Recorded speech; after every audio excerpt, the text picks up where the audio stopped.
Hello everyone, welcome to the Magnetic Marketing Podcast. What would it be like if you had mentors like Bruce Lee or one of the groundbreakers in the direct marketing industry? What are the things that you wish you could glean from having a mentor at that kind of a level?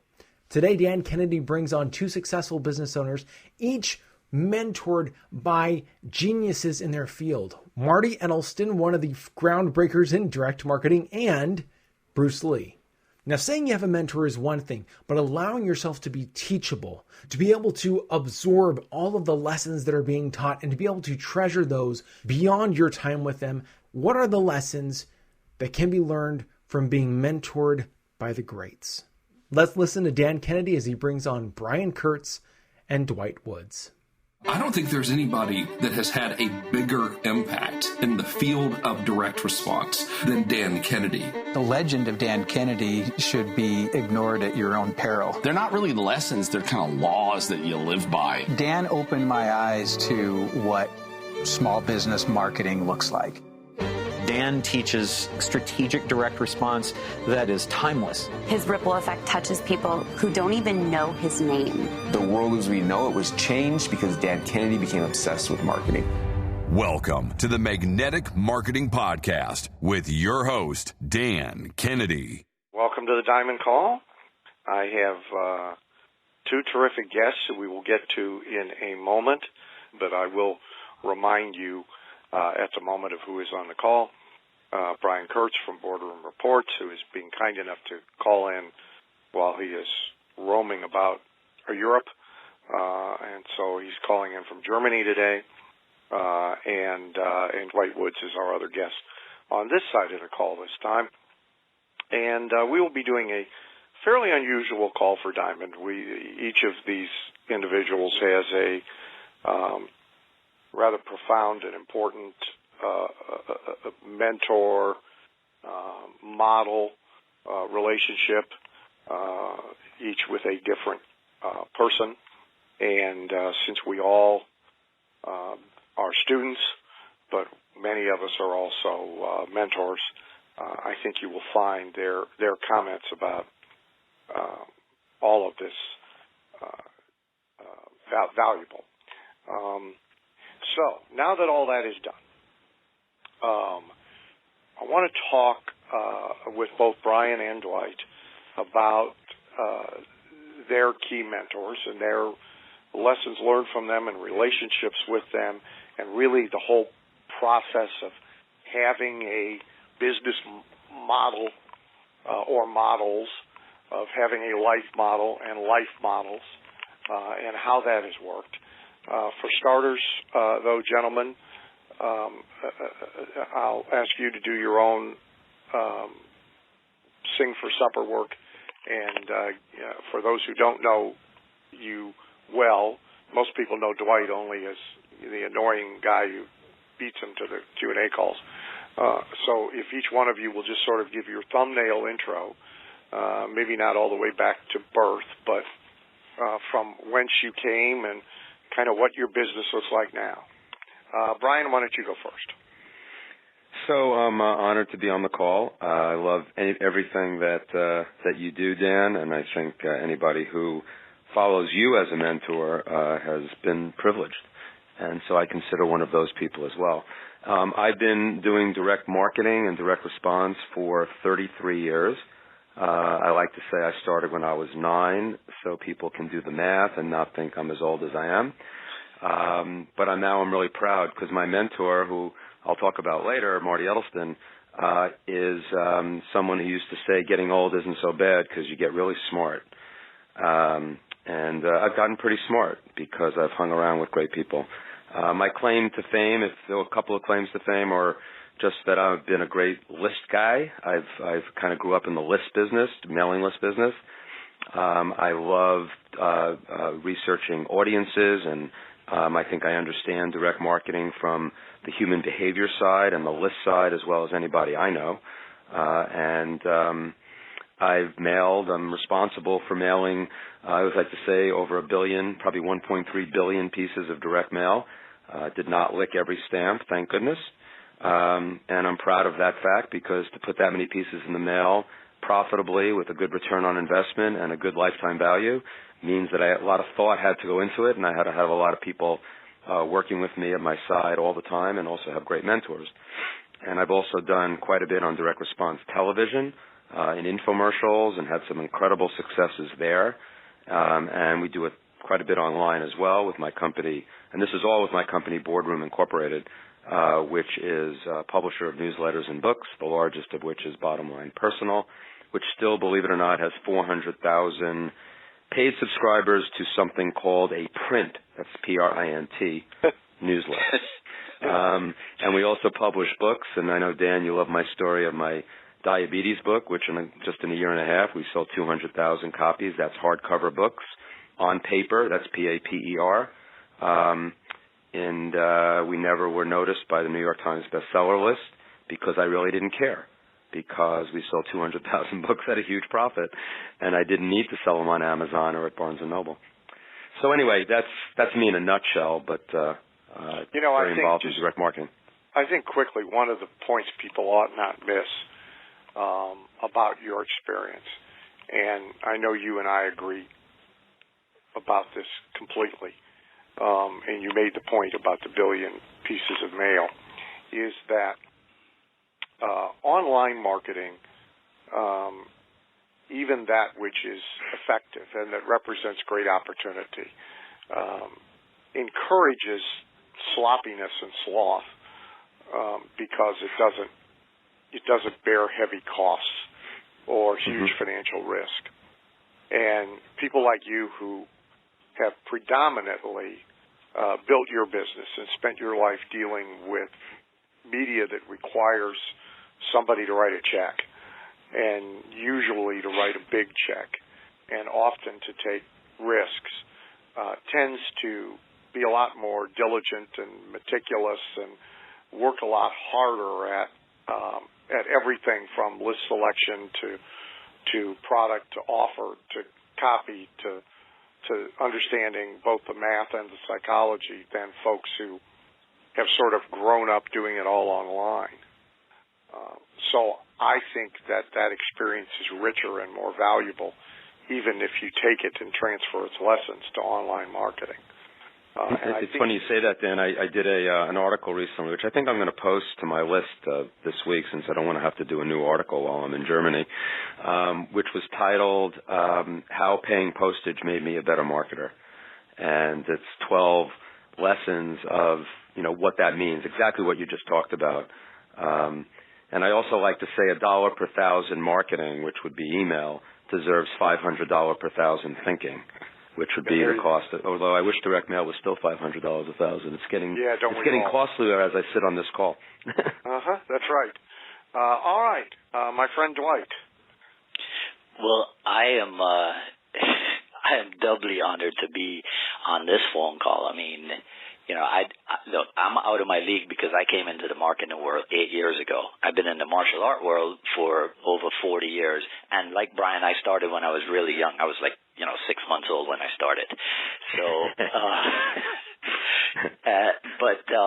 it's interesting. I was telling Brian earlier that we just moved into a new location. And last night, another martial artist from the area came by to say hello and welcome me to the area, and he was telling me that he has watched my YouTube videos, and he was really impressed with how I have put, how there's a teaching methodology for what I do, and what he thought was that I was taught that. What he didn't know is that I made that up. I created that myself.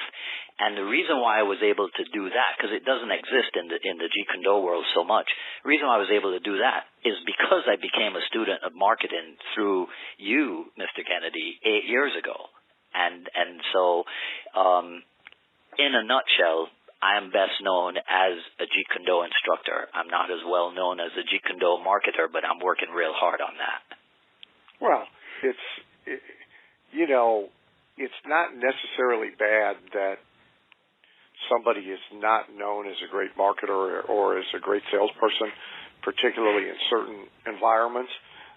But it's important that we all know that that's how you get known as a great anything, is being a great marketer. So let's just stick with you for a second And so we'll start with you, and I'd like you to talk about the person you are most connected to, that you have viewed as a content mentor for what you do, as well as a success mentor. And so talk a little bit about Mr. Lee. Okay. So when I came into the GKIC world, I heard everyone talking about Napoleon Hill and Think and Grow Rich. And then I heard about definiteness of purpose, otherwise expressed as definite chief aim. And I'm thinking, I've heard this phrase, definite chief aim, before. And when I check my notes, it's Bruce Lee's handwritten note to himself, entitled My Definite Chief Aim, which is probably on Google still the most popular rendition if you do a search for definite chief aim. And so what I realized at that point is that Bruce Lee, because we had been told that his personal library consisted of over 2,000 books. Well, I always thought that they were martial art books, but now I realize that no, he is as much a student of success as he is a student of martial art. And so that was a grand revelation for me, because now I felt like I had the permission to seek success in the martial art world and be able to use one of the most recognized personalities, not just for the physical attributes, but now for the success attributes also, because if you read his definite chief aim, where he says, his intention was to be the first highest paid Oriental superstar in the United States. And he made no bones about the fact that in the decade 1970 to 1980, his goal was to have $10 million. And so with that realization, which I came to because of my involvement in Glazer Kennedy, I was set free to pursue both, commercial success, but to maintain the integrity that comes with being a martial art instructor.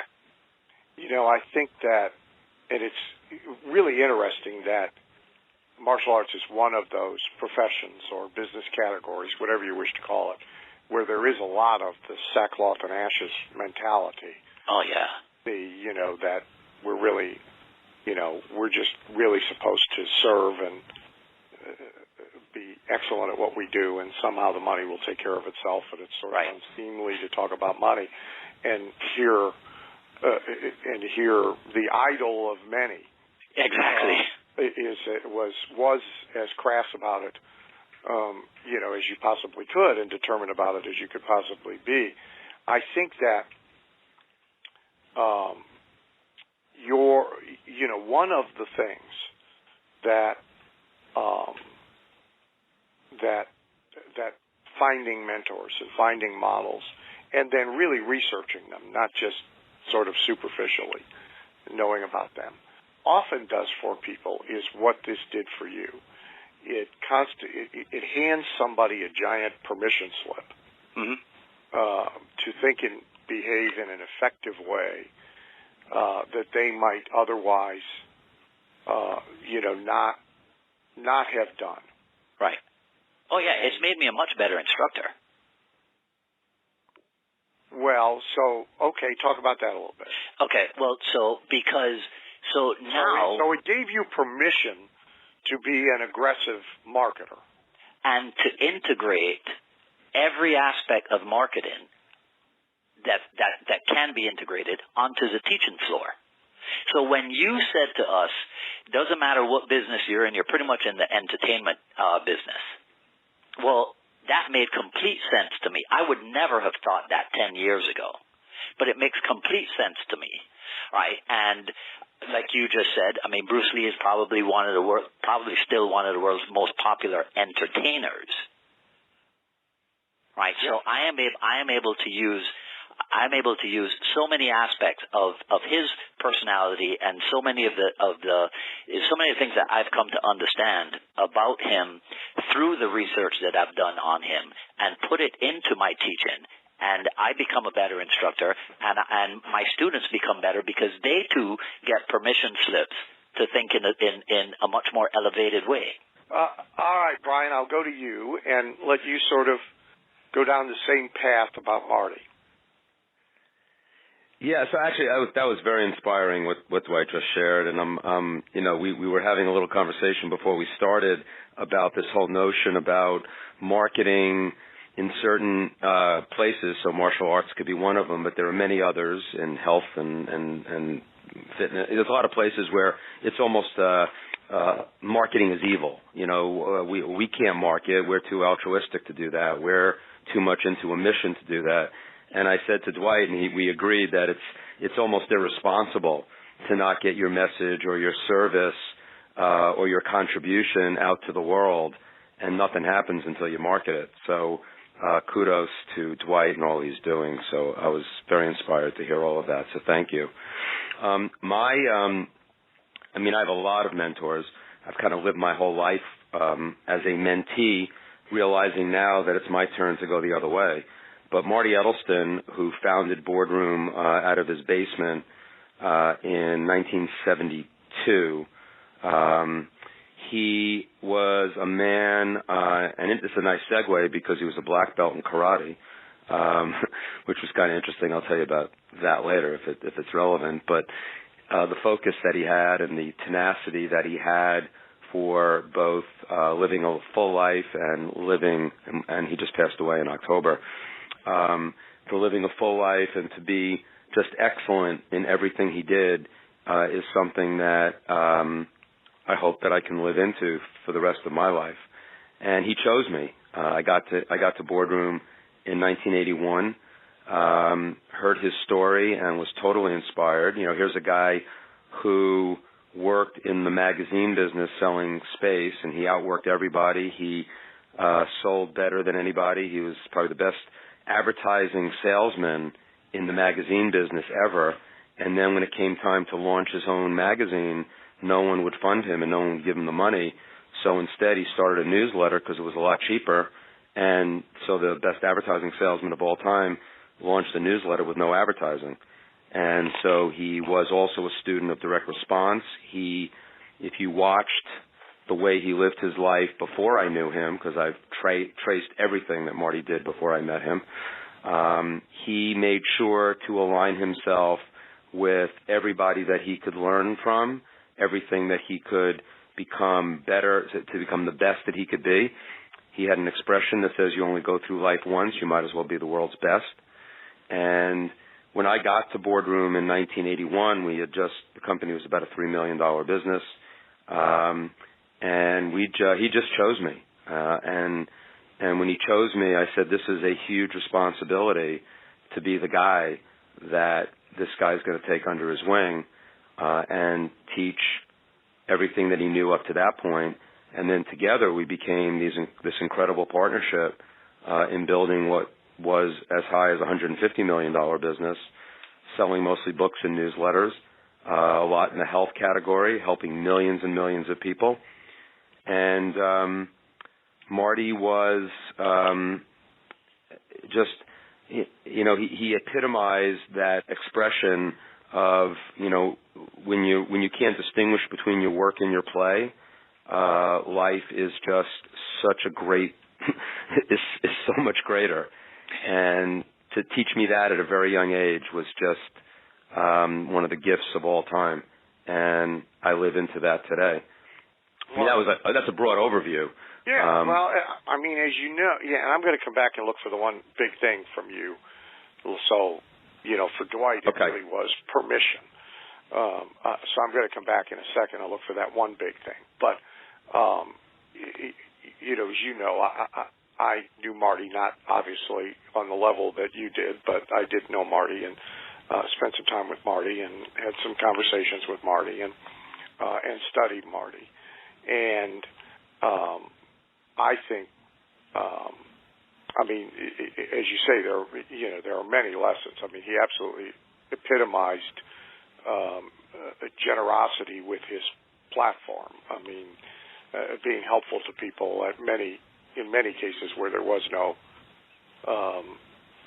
immediate or evident quid pro quo. Right. And I think a lot of people err by by living only by quid pro quo.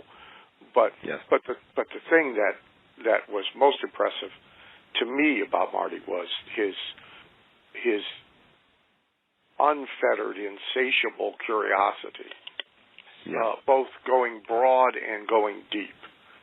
You know, I don't think I ever managed to achieve a conversation or meeting with Marty where I asked more questions than he did.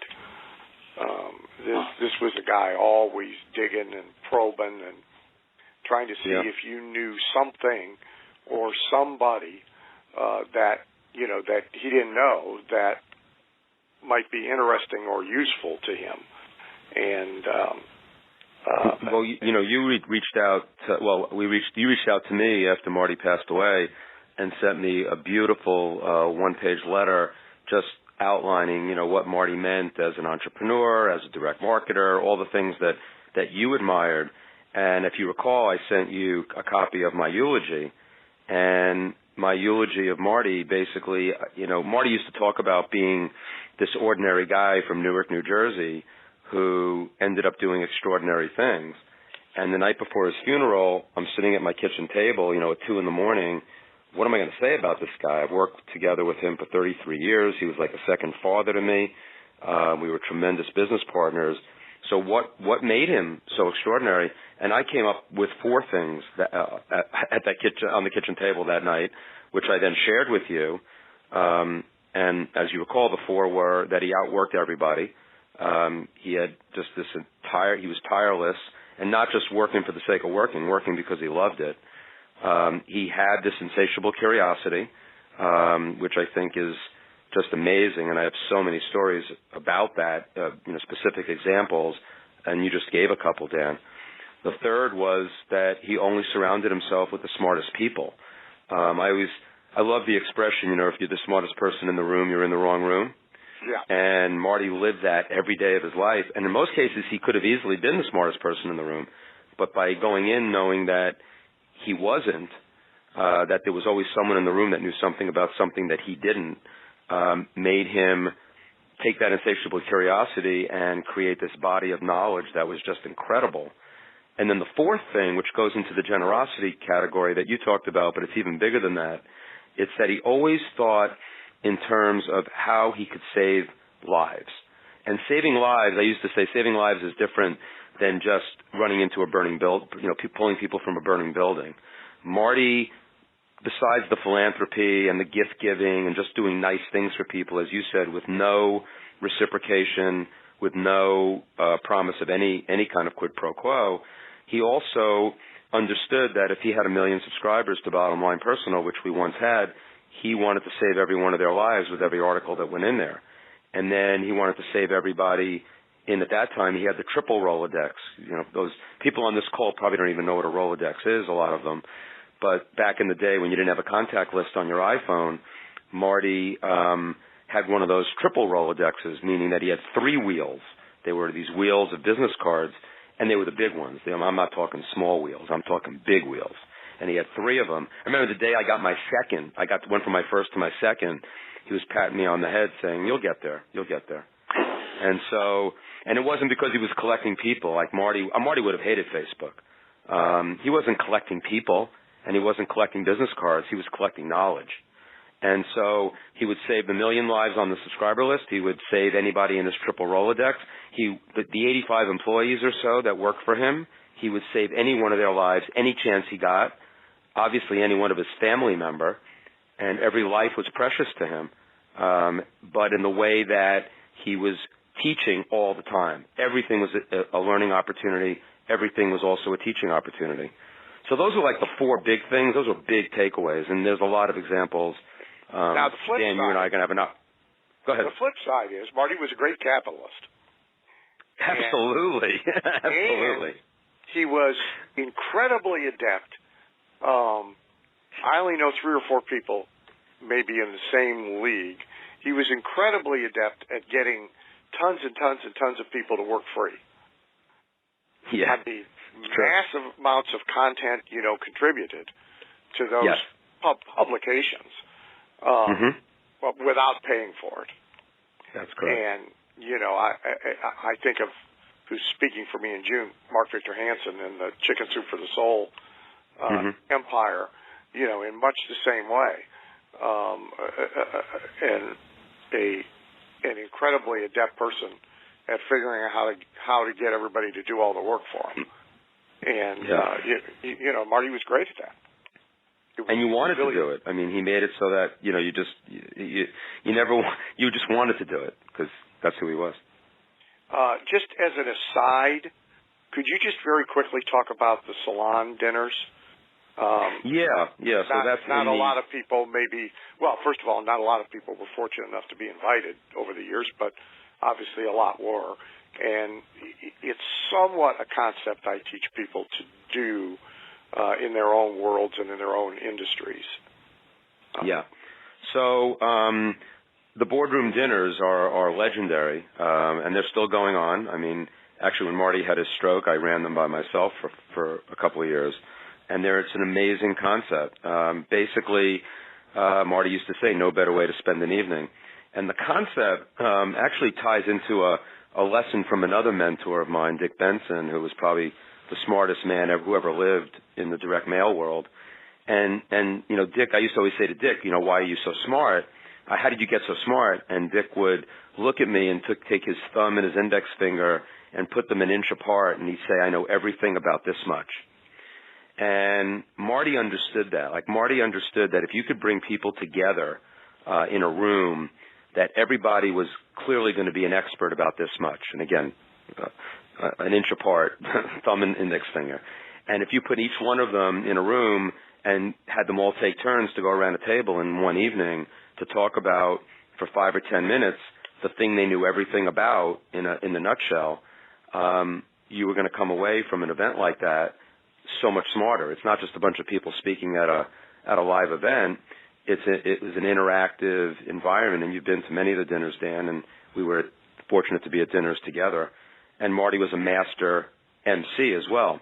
So the concept was that he picked a very elegant place. He used to do them at his apartment on 72nd Street in New York City, in an apartment overlooking the roof of the Dakota. And the Dakota, as you may know, is the building where John Lennon was shot, and Marty heard the shots that night, unfortunately. So anyway, we'd have the dinners there, and he could have only up to 14 people, and they would be 14 people that were either contributors to the publication. They were some of the smartest people that he knew. Some were authors, politicians, and whoever they were, there was an elegant dinner. He would do all the introductions because he'd have all their bios in advance, as opposed to have people introduce themselves, so that you can really do what you want to do in terms of make people feel totally at home and totally generous with the introductions. And then people would eat, and he'd actually set the table in a way that it was assigned seating, so he'd actually put people next to each other that might have something in common, or that they might be able to do business together, or they might just have an incredible affinity for each other. And then after the meal, after the main course, he would then lead one conversation around the table with each person telling everything they knew about this much in about 10 minutes. And the results of that, obviously created an incredible amount of editorial content. He used to tape them early on with permission and then get story ideas. And then we also used to get an incredible amount of marketing ideas. We just built them, and the dinners got a little bit bigger when we went to an outside location from his apartment at the Four Seasons restaurant in New York, where we're still holding them. And there we could get, even 25 people around the table. And what an art to get around the table in one evening with 25 incredible experts in estate planning and in health and in taxes and in direct marketing and whatever industry they might be in. And they're legendary, and they'll continue to be legendary. And the interesting thing is that anybody can do something similar. It's not that hard to do. As you said, you've told a lot of your folks to do their version of, I guess they call it masterminding today, but it's much bigger than that. It is very different. It is different. Marty and Summers White are the only two I ever saw really do this true salon. And,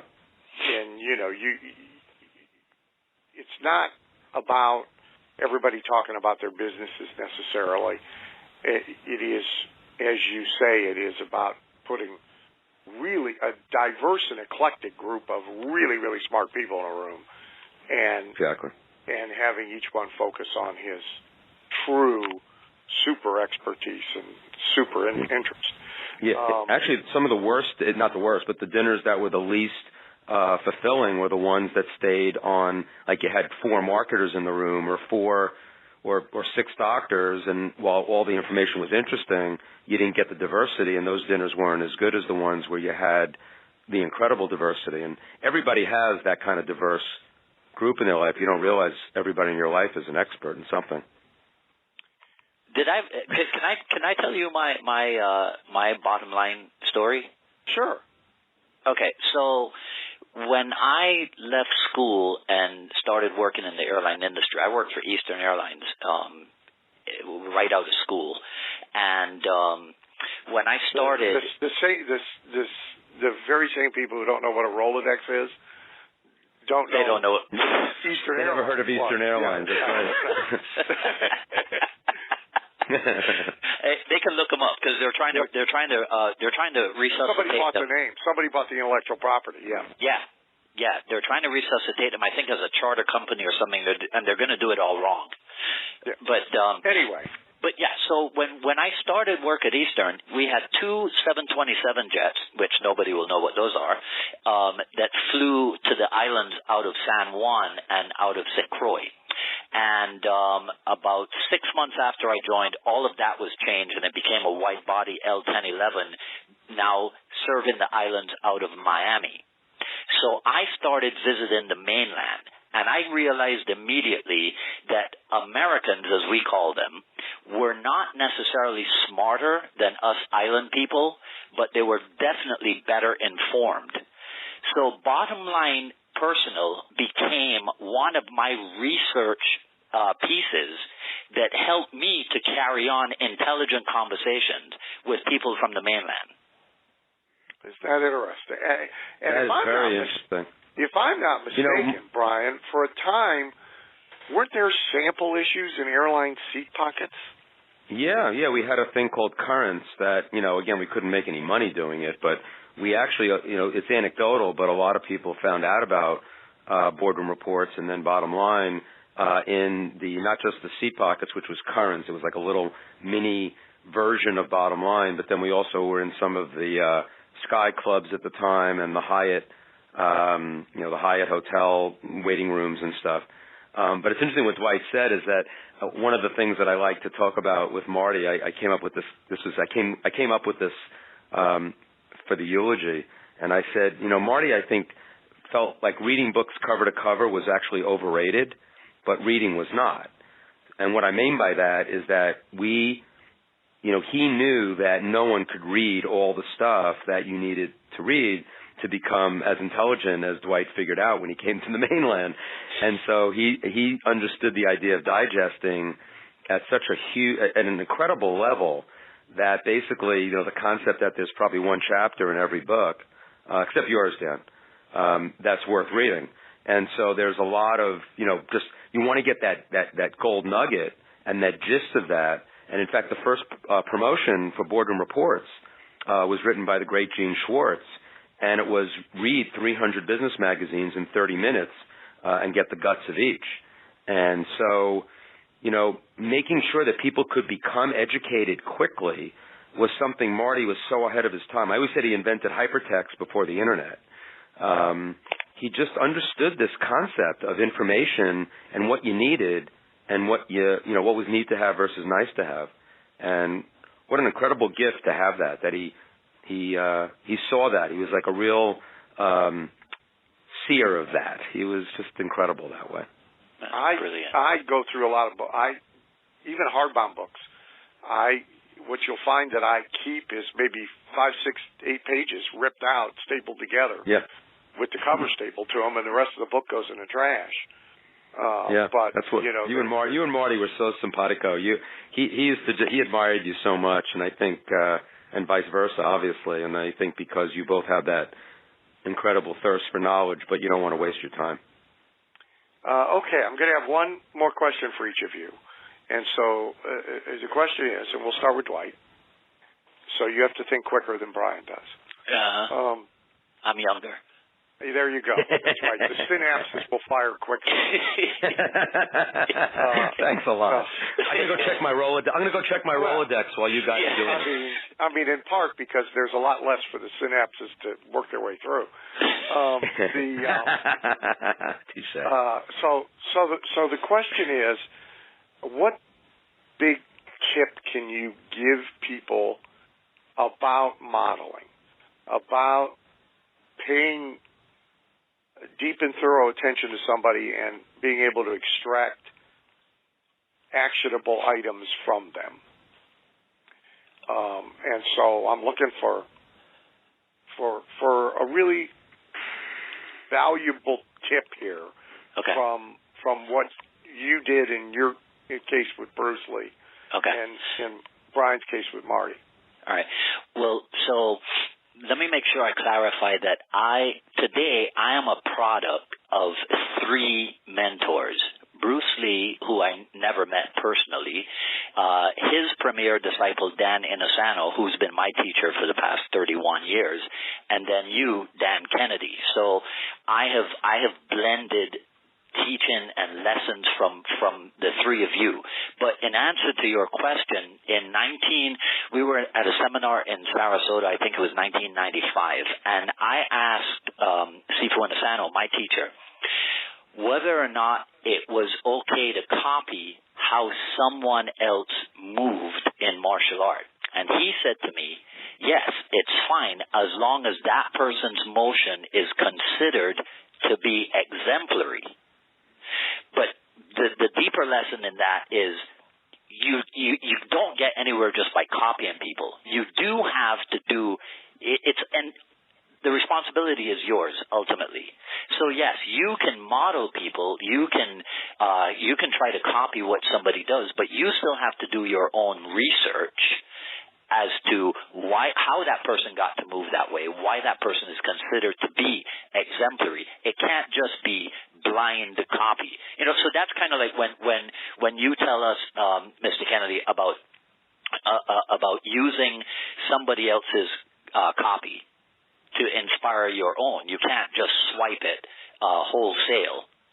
You still have to understand what it is that you're working with. But that would be the big tip. Yes, you can model others. Yes, you can try to do things the way other people do things.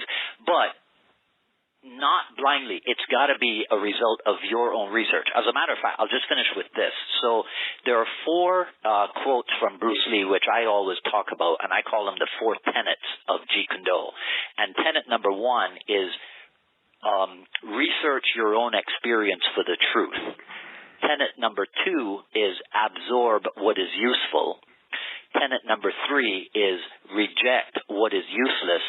And then final tenet number 4 is add what is specifically your own. And these 4 tenets were these were a sign that Bruce Lee made that he had hanging in his school in the old days. Well, they are good ones. All right, my friend. Thank you. Brian, you're up. So totally +1 on what Dwight said about you don't just copy blindly what someone else is doing. You need to admire them. You need to say, okay, that guy's living a life of incredible, not just stature. I mean, this isn't about following somebody who's famous or rich or whatever, or even they might have a lot of characteristics. There's a lot of things that Marty did that I did not emulate. But what I saw was someone who was living life excellently. So anybody, I mean, that wouldn't be just Marty. You have to, as I said, I think I mentioned that, you only go through life once, so you might as well be the world's best. Anybody who is not living that way, that's sort of like that's the deal breaker for me. I'm not even going to try to, look for somebody to model myself after if they're not trying to be the world's best at what they're doing. And also, I'm not going to model myself after anybody who does not believe that if they're the smartest person in the room, they're in the wrong room. I think that if I don't want to, no matter how brilliant someone is who I'm following or modeling, if they always are presenting themselves as, you know, the Shamu and the smartest person in the room, that's not the person that that's a deal breaker for me at the start as well. And the other piece that's really interesting is that, you know, I have a lot of friends from high school who I love like brothers who unfortunately or fortunately I actually inhaled with. I can say that because I'm not going to run for president anytime soon. Hey, now they put the first marijuana vending machines out in Colorado this month. I know. It smells like pot everywhere you go in Colorado. It is unbelievable. The stigma is gone. Yeah. The stigma's gone. So I did inhale with a bunch of these guys in high school and listened to a lot of Pink Floyd and Jethro Tull. And I realized that I'm never going to disown those people as friends because they're like relatives in a way. They're my buddies. Would I choose them as friends today if I want to achieve at the highest level? No, I wouldn't. And so sometimes you have to come up with, you know, to achieve big things in your life, you just might have to find some new friends.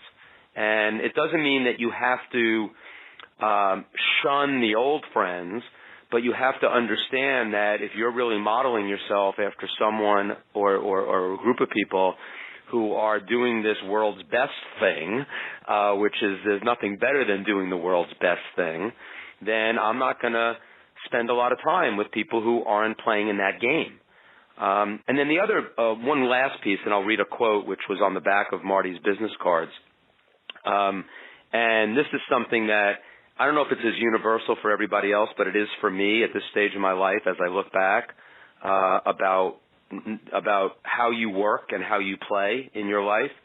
And so on the back of Marty's card, which was a Zen Buddhist text, it said, "The master in the art of living makes little distinction between his work and his play, his labor and his leisure, his mind and his body, his education and his recreation, his love and his religion. He hardly knows which is which.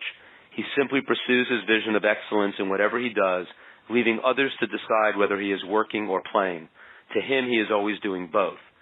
So again, a starting point for me for someone to model myself after, if they're not living into that principle, that's where I want to be for the rest of my life. So why would I want to live into or model myself or look for mentors and people to teach me who aren't living the same way?